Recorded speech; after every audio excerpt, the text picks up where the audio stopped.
and welcome to another episode of Phantom Encounter. Tonight we are bringing you, again, another very different kind of video, now in particular demonic possession, specifically the case of Annalise Michaels. I think it's probably one of the best known cases in the world, and possibly one of the most extreme cases in the world. We hope that you will enjoy joining us this evening as we bring you the facts, we bring you our personal opinions, but we ask that you very much draw your own conclusions from this. We would love to hear your thoughts, your opinions. It's a real shame that we can't hear from Annalise herself. We might well try to do some spirit communication at the end of it, but we'll see exactly where we go. It was well below freezing on February 25th, 1978.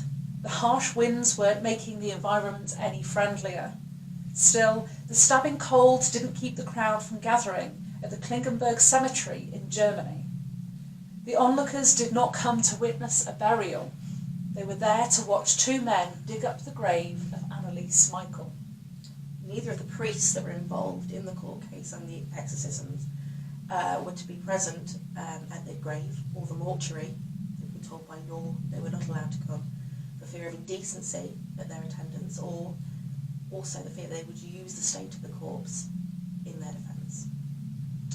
The official reason, as given by Annalise's parents, was to give the girl who died 2 years earlier at the far too young age of 23 a proper casket.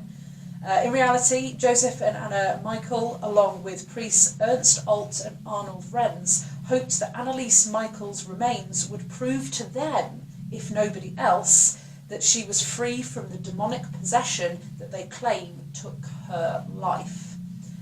Whether that occurred or not, we are not 100% sure. I believe that the bishop who agreed to allow the exorcism did say that they were happy by the state of the corpse, that she had in fact been released from her demonic troubles. Okay, wonderful. Well, that's certainly That's what we'd what hope they said, for. yes, That's certainly what we'd hope for. Annalise came into the world, a healthy baby girl, on September 21st, 1952. Growing up with her parents and three sisters, Annalise did not have a simple life. Her family was strict Catholic, flirting with some of the more intense elements of the religion, and I think that is really key here to remember. To the Michael family, there was no simple atonement for sin. One could not get by on atonement for their sins alone. Annalise would spend the winters sleeping on the cold wooden floors, hoping that God would take her sacrifice as penance for drug addicts who had lost their faith. I think that's really important. Yeah, that's quite intense, as isn't a young it? child, that is. I mean, that is on par with negligence and were the parents intervening in this? well, They were encouraging her. Yes. I mean, you take that as child neglect now. Yes, Absolutely. certainly, yeah, definitely. In 1969, whilst others her age were experimenting with things like drugs and lamenting the breakup of the Beatles, Annalise would suffer her first seizure. Again, a crucial point to remember is when she began her seizures. Doctors would tell her family that Annalise suffered from temporal lobe epilepsy, which could cause, among a terribly long list of side effects, changes in mood, hallucinations, and loss of awareness. Annalise was checked into a psychiatric hospital where she suffered more seizures. It was during her time in hospital that Annalise began to see faces, demonic faces, which told her she was damned. The faces would appear to the girl as she prayed. Again, in particular, when she's praying. It's that, It's that Catholic link. Yeah. But they would actually promise Annalise that she would, quote, stew in hell. She told her doctors. They then put her on antipsychotic medication, which is a rational response in the medical profession to somebody who is exhibiting signs of schizophrenia. Yes, precisely. Unfortunately, the medication didn't seem to help. Annalise fell into an absolute pit of depression, Now, for anybody that knows about psychiatric drugs or may have experienced the taking of psychiatric drugs, even if it doesn't have a particularly positive effect, because different drugs react differently with different people, they still have some effect.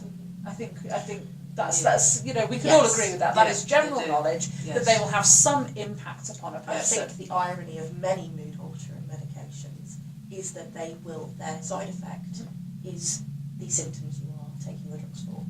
Yes, very true, very true. But if you're already exhibiting those behaviours or having those hallucinations, it should alter them. Be it make it worse, or make it alter better. the actual Yes, the displays. Yeah. Yes, but interestingly, this didn't work. Though she believed that taking her own life would be an unforgivable sin, again, Catholic, Annalise frequently considered suicide. She would leave the hospital, but the seizures and the demons would follow along. A crucial part here, which I want to raise the awareness for, is for half a decade, for 5 whole years, doctors tried every drug under the sun to help Annalise Michael. And she took them willingly. She wasn't genuinely forced. No. Again, if you go back through the audio files, you will hear she will talk to you when she has her lucid moments. She was a willing participant in her own treatment. And she still took these drugs up until a week before her death. So throughout all the exorcisms, she was still taking them. Exactly, precisely. Another really, really important point to make. Nothing seemed to work. Annalise continued to have convulsions. With modern science failing, the Michael family, at this point, after 5 years, turned to their church for help. Okay? Ernst Alt watched Annalise Michael shake on the floor. He listened to her explain the devilish faces she would see and the things that they would tell her. He witnessed her urinating on the floor, then beginning to lap it up like a dog. That's not a normal behaviour. That is certainly not a normal behaviour. He even sat and watched her eat coal. Again, not normal. The fact that he sat and watched her. Yes, but he was I guess if you're trying to to get an all-round, because again, if somebody is playing up, so to speak, for want of a better phrase, you see how far they go.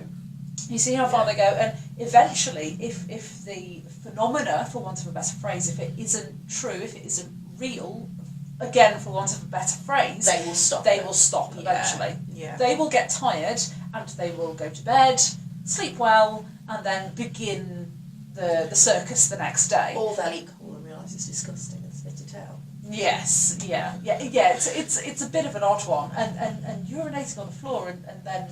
I wonder if that's where they got that from in The Exorcist. She does that. That's, I don't know. When was the book written? 70s. Possibly then. Possibly. Well, this has been the inspiration for a number of books and films, but we will talk about that later.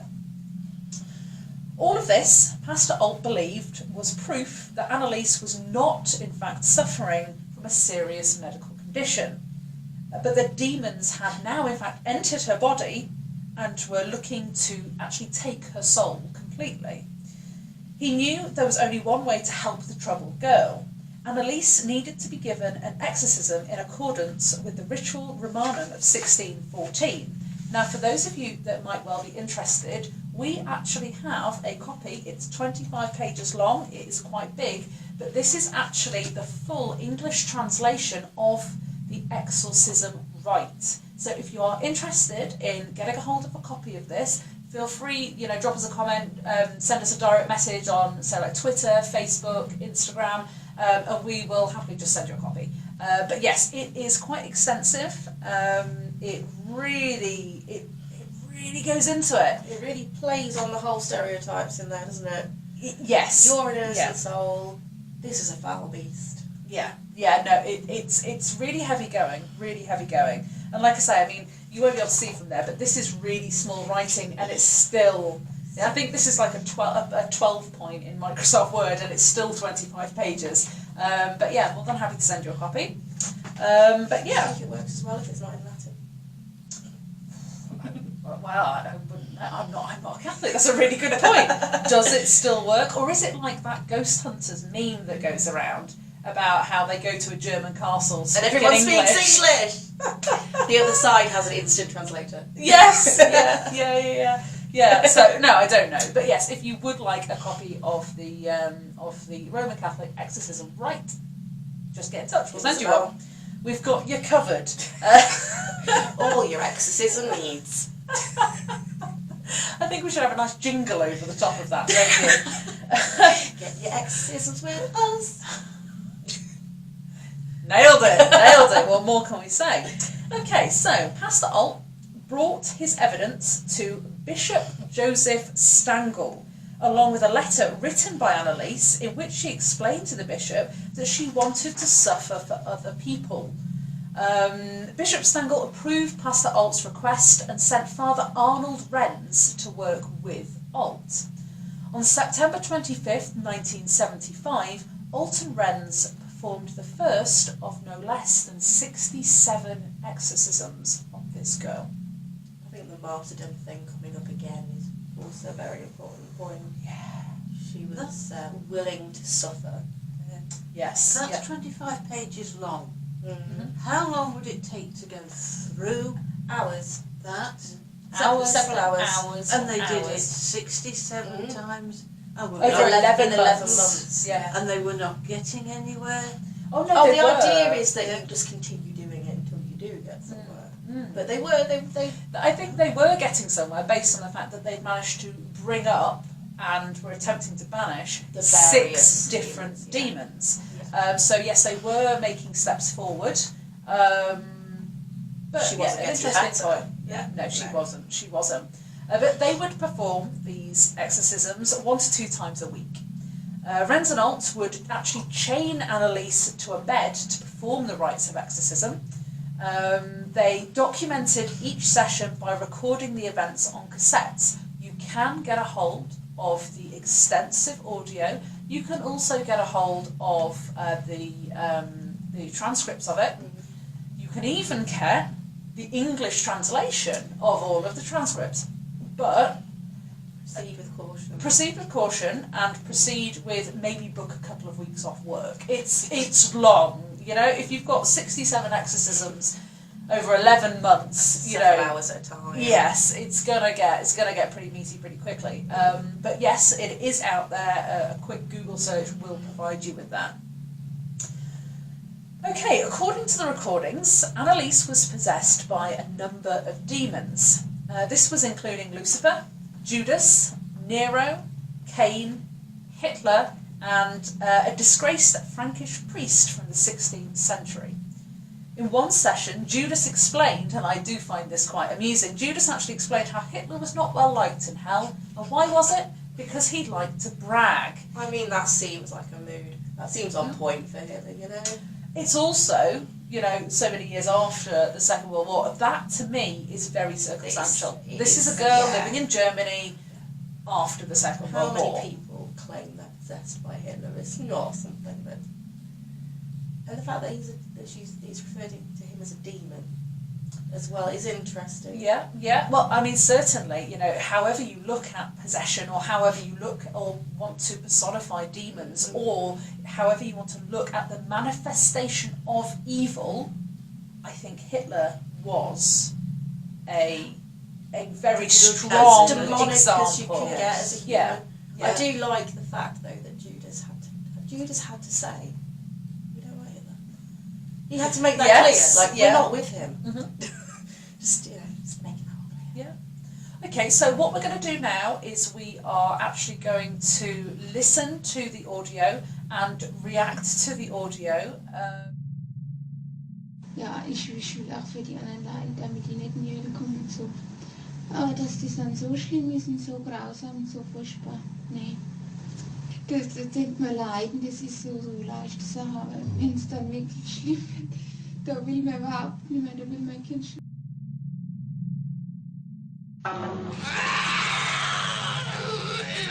Gekletze. Nein, Gekletze. Never Gekletze. Oh, so gerne will ich nicht. Ich gerne. Sind wir schon 3? wie. Was ist so eine Scheiße?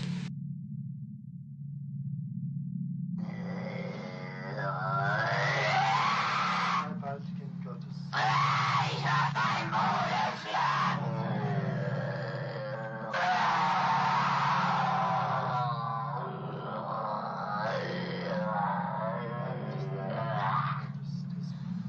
Namen des Vaters.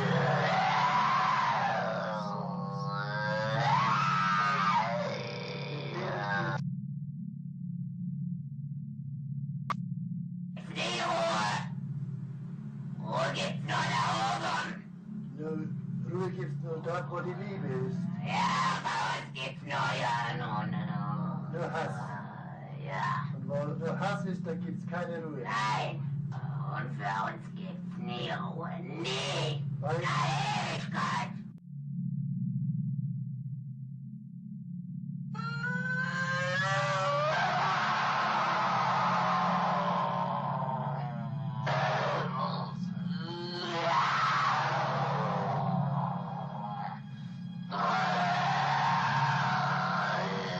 Und jetzt bin ich verdammt.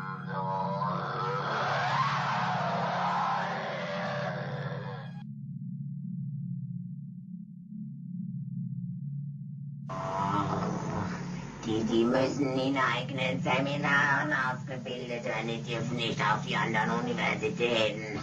Kapiert? Klar. Ist da sonst noch etwas zu sagen? Oh, weil das, Weil der Teufel größere Macht.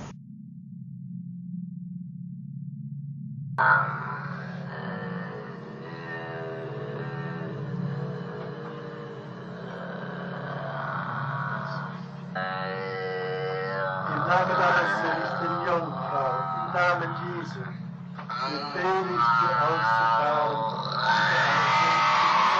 Im Namen des dreifaltigen Gottes, des im Namen des dreifaltigen Geistes, befehle ich dir auszufahren und nicht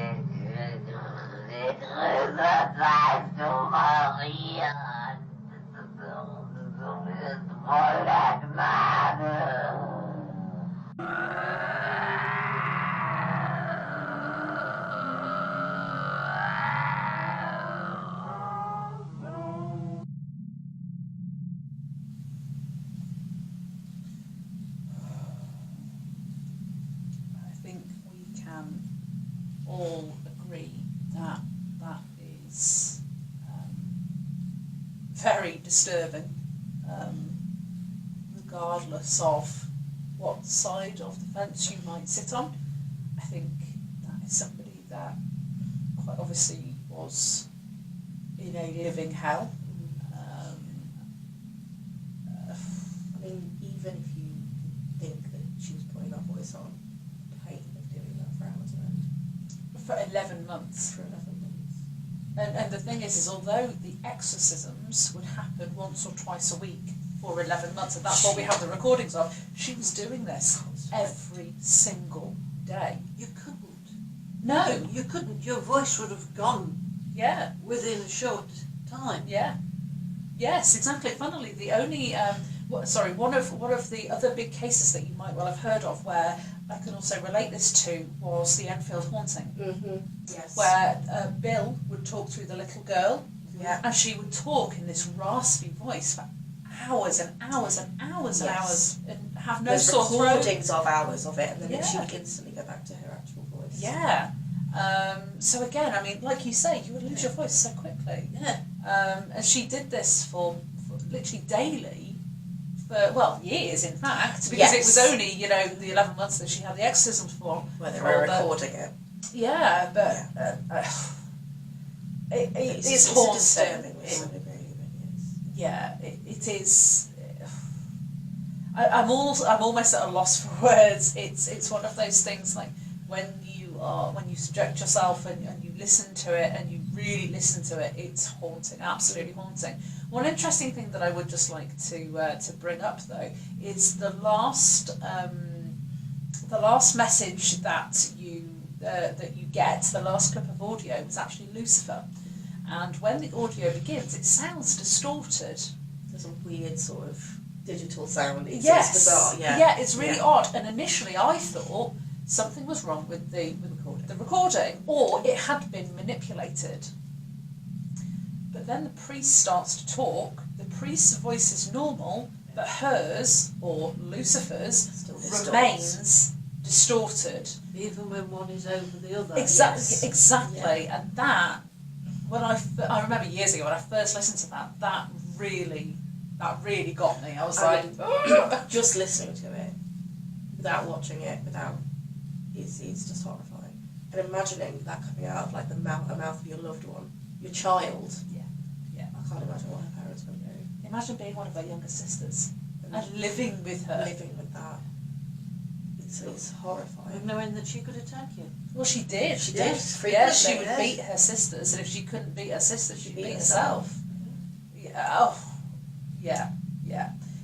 For a time, the sessions, the exorcism sessions, did start to work. She was able to return back to school at the academy. She was even able to begin attending church again, which that would seemingly be a massive leap forward. Well, considering that they did try and take her on a pilgrimage, and religious iconography was a real issue. She couldn't look across, she couldn't go into holy places. She said that the feeling on her feet was a burning sensation. She just couldn't do it. She couldn't even look at anything religious. So the fact she got it back into a church would suggest that it was having a positive impact on her. Yeah. Unfortunately, it didn't last. As the spring of 1976 came on, Annalise's seizures worsened. She began to attack family members, biting and scratching them. Again, like we were just saying, if she couldn't get hold of her sisters, she'd actually harm herself. She would refuse to eat, saying that the demons wouldn't in fact let her eat. She would collapse to her knees and rise back up quickly, only to repeat the motion hundreds of times a day. Until she broke both of her knees. Yeah, she broke both of her kneecaps doing this. I struggle to... I get, obviously mental illness can make people do, like, really extreme things. It's the inhuman motion of falling to her knees and jumping back, falling to it. And that's not whilst in a seizure, because a lot of what the doctors were initially saying was that it was because of her seizures. Like, the body can contort in ways. You can actually break bones when you have a seizure, so you have to be really, really careful. But to be able to drop to your knees and back up in a seizure, that's the point. It isn't possible. Well, that's the point. She wasn't having seizures when she was doing this. And to do it repeatedly would, it'd take a lot of effort. Well, not just that, but it's not possible. Like, the human muscles can't cope work with that. that. No. She wasn't eating, she wasn't drinking, she was emaciated. Yeah, she wasn't sleeping. And then she was dropping to her knees and back up again.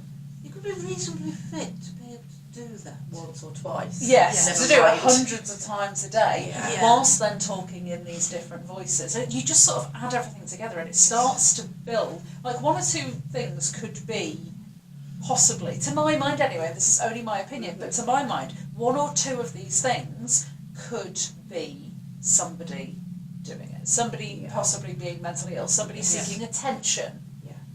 But to have all of these things on a daily basis for years, I struggle to pass that off as solely mental illness. Still, her parents trusted in the church. They did not seek any further medical help. But again, at this point, they have gone through 5 intense years of medical intervention which didn't work. So now, they had previously put all of their faith into the doctors. Now, they are putting all of their faith into the church. They did have a doctor come in during the exorcisms just to check her state. Yeah. And she was still taking her medication Yes. at the same time. Yeah, definitely. So even though they didn't try anything new, medical-wise, she Continuing still on with the continued advice. with what she'd been given. Yes, yeah. In her lucid moments, Annalise would tell anyone willing to listen that she was willing to die in order to atone for, and this is a quote, the wayward youth of the day and the priests of the modern church. Now, again, obviously that martyrdom, definitely. It's very... it's harking back to this idea from when she was a little girl that she has to atone for everybody's sins. Yes, we are sort of starting to revert back at this point. But for me, I don't know about you guys, but for me, this signals the point where I feel she's starting to lose the battle. She's accepting it. Yes, be it mental illness or be it possession. This is at the point in which she says, right, this is happening to me. Yes. Yeah. There's no way back. There is no way back from this. I find it interesting that she also wants to atone for the priests that are of the modern church. So that is how strictly religious they were. It was old Catholic. Yes. Old Roman Catholic, not these new... Not this newfangled malarkey. Oh no, it's all the demons all the time. Okay, Annalise continued to refuse to eat, but now she made it clear that it was her choice, not the choice of the demons inside her. In her weakened state, Annalise came down with pneumonia and a fever. She became emaciated and dropped under 100 pounds at this point. Still, the two priests continued the sessions. Again, we've gone through the beginning of the acceptance, and now she is choosing to, She is say an now, adult own at this it. point as well. So she is legally allowed to make her own mind. Yes, yeah, because, at this point, they have, said that there is some kind of mental illness there, but said that the main cause was this temporal lobe epilepsy. Yes. So, temporal lobe epilepsy, certainly in today's meaning, does not take away a person's legal mental capacity to make their own informed decisions. And that, again, is another important point to make. The final exorcism. It was done on June 30th, 1976. Annalise was too frail to perform the genuflections herself, and she was actually helped by her parents. On the tape recording, Annalise speaks for the last time. She tells Renz and Alt to beg for absolution, then turns her attention to her family. And through tears, Annalise whispers, "Mother, I'm afraid." And I literally just got chills even thinking about that. That's just so sad. Yes, that's pretty heavy going. Regardless of, like I say, throughout all of this, I don't think it really matters what side of the belief fence you sit on. Those I think her final words. "Mother, I'm afraid." It's just... Just imagine being her mother. I can't. On the morning of July 1st, so the next day, Annalise Michael died of malnutrition and dehydration. According to the coroner's report, she weighed just 68 pounds. I mean, that's a child's weight. Yeah. And she was 23. She was 23 when she died. Yeah, a child's weight. I think this is all kinds of levels of intense in every aspect. Nothing was, well, there was a little bit of this and a little bit of that. Everything was so extreme. And I think that's possibly why she stands out so much. And it's so recent as well. You think of these things and these documentations of demonic possession, you think, going back to the 1600s. Yeah. But this is so recent. These days, it isn't uncommon to see buses stopped at the gates of the Klingenberg Cemetery. It's the final resting place of Annalise Michael, and it has become something of a monument for many. The churches from around Europe make pilgrimages to the site to pay their respects to the girl who died for the sins of the world. It's almost like she's a modern day Jesus, isn't it? Well, interestingly, maybe that was her thinking. She was presented with something, With a choice. and decided to do what she did. To martyr herself because she believed she would be able to sacrifice herself to atone those sins. Okay, so I think the thing that sets this apart from any other case is the fact that it went to trial.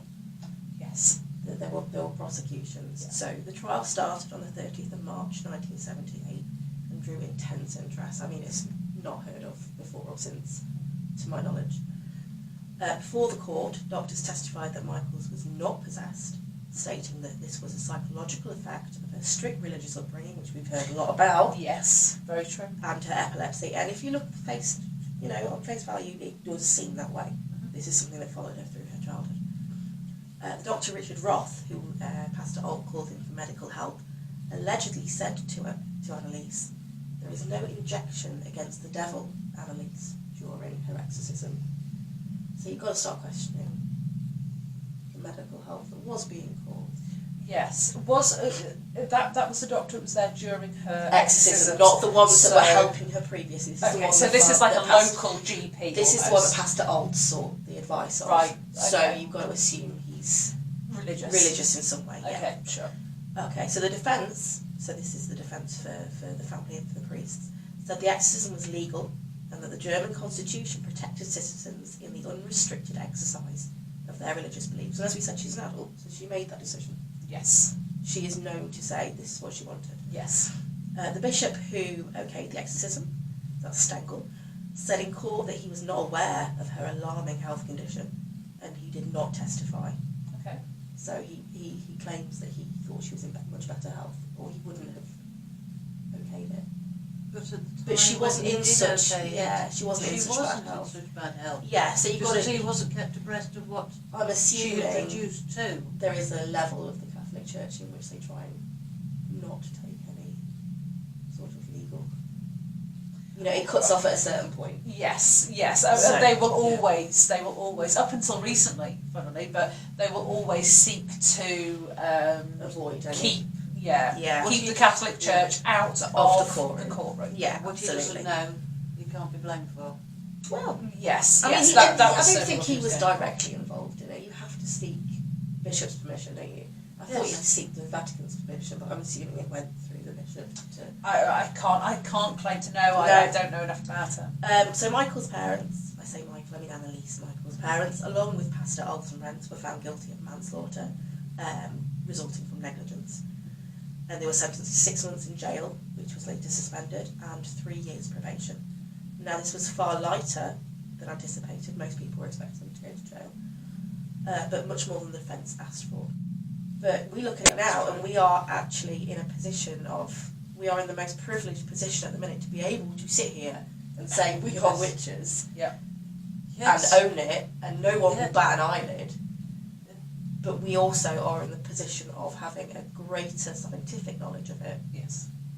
which I think Very is true. why we're finding it so difficult to pin it down, because we have that combination. Yeah. So, what are your thoughts? I think we can, without question, say that this girl suffered greatly. Yes. We would all agree on that, I'm sure. But what do you think? After seeing the evidence that we've presented to you here tonight, what do you believe? What did you get from this? Did you have a prior knowledge of Annalise, Michael, or was this your first taste of this? Yeah, it was. What for you certainly, For me, yes. But the guys at home, what do you think? Leave us a comment. Get in contact with us. Did something particularly shake you to your core? We want to hear from you. I think the more opinions, because ours are just that. This is all of our opinions. This isn't fact. This is what we believe. No, and unfortunately we weren't there. The film that was inspired by Annalise Michael is The Exorcism of Emily Rose. Brilliant film. I think it's actually a really well done film. I think it's trying to be very respectful. I think actually it's about as close as you could get in a respectful way, and it is It's seemingly quite close, isn't it? It's very close. It has a court case. It's sort of bookended by the court case. With the priest, the parents aren't involved in this film, but I think it doesn't. The opportunity is there to make fun of Annalise, to make fun of her small town, secluded, really religious views. Yep. And it absolutely doesn't do that.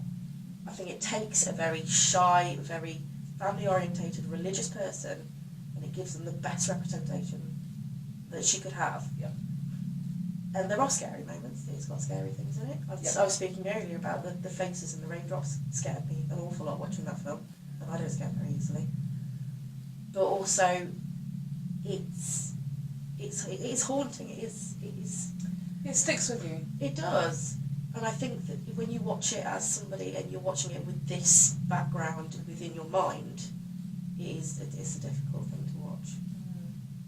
It is And I think because of our exposure in our religious and spiritual practices, I think because we are used to engaging with different levels of vibration, different energy, however you want to term it, be it God and the devil, be it, spirits this and entities that, however you want to phrase it, is totally cool with us, because we are quite used to engaging with and dealing with this kind of thing. Certainly not to this level, but I think it gives you quite a unique perspective, and I think that's the other reason why we are all three of us so on the fence with this, because of our own personal experience with both lighter energies and darker energies.